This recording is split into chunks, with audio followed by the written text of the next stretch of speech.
नमस्कार मित्रों, आज के वीडियो में हम लोग बात करेंगे आयु विचार के बारे में कि जन्म पत्री में आयु का विचार कैसे किया जाता है। तो देखिए, जन्म पत्री में जो होते हैं आयु को प्रदर्शन करने वाले 4 अंग हैं। एक लग्न और लग्नेश, दूसरा अष्टम और अष्टमेश 8वें भाव का स्वामी, और तीसरे भाव का स्वामी तृतीयेश, तीसरा भाव और तीसरे भाव का स्वामी। तीसरा भाव किस लिए?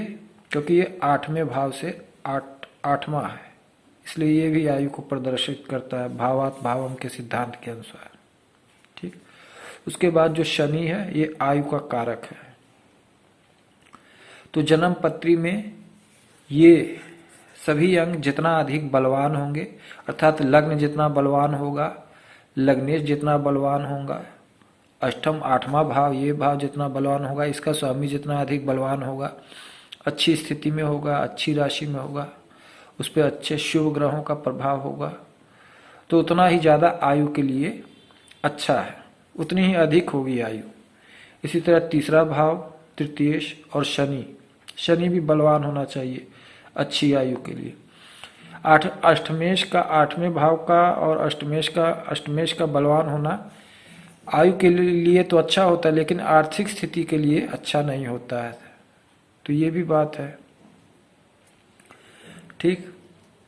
तो देखिए, जब इनमें से 2 अंग बलवान हो, कोई 2 अंग, लग्न लग्नेश अष्टम अष्टमेश तृतीय या शनि, 2 अंग बलवान हो तो समझना चाहिए अल्पायु है। अल्पायु 32 वर्ष से कम आयु को अल्पायु माना जाता है। और अगर 4 अंग बलवान हो, इन चारों में से 3 अगर बलवान हो, इन चारों में से अगर 3 अंग बलवान हो तो मध्यम आयु 64 वर्ष को माना जाता है, 64 वर्ष तक। अगर 4 के चारों अंग बलवान हो तब हमें समझना चाहिए कि जातक की दीर्घ आयु होगी, लंबी आयु होगी, 64 वर्ष से अधिक हो सकती है कुछ भी। ठीक। उसके बाद देखिए, इसके साथ साथ हमें एक बात का और ध्यान रखना चाहिए, चंद्रमा का। चंद्रमा जब कमजोर होता है जातक का, तो जातक की इम्यूनिटी, जिसे कहते हैं इम्यूनिटी, बहुत कमजोर हो जाती है, रोग प्रतिरोधक क्षमता बहुत कमजोर हो जाती है, जिससे अगर किसी जातक का चंद्रमा बहुत ही कमजोर है तो उसका बचपन बाल अरिष्ट होता है, बचपन में ही उसकी मृत्यु हो जाती है।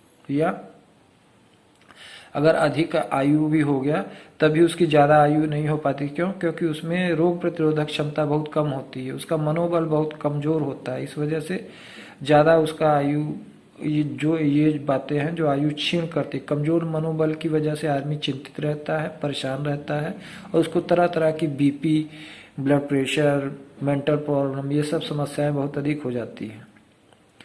ठीक। तो कमजोर अगर चंद्रमा होगा तब भी आयु ज़्यादा नहीं होगी। उसके बाद देखिए, बुध भी आयु को प्रभावित करता है। कब? जब ये लग्न हो, लग्नेश हो, तीसरे भाव का स्वामी हो, 8वें भाव का स्वामी हो। ठीक।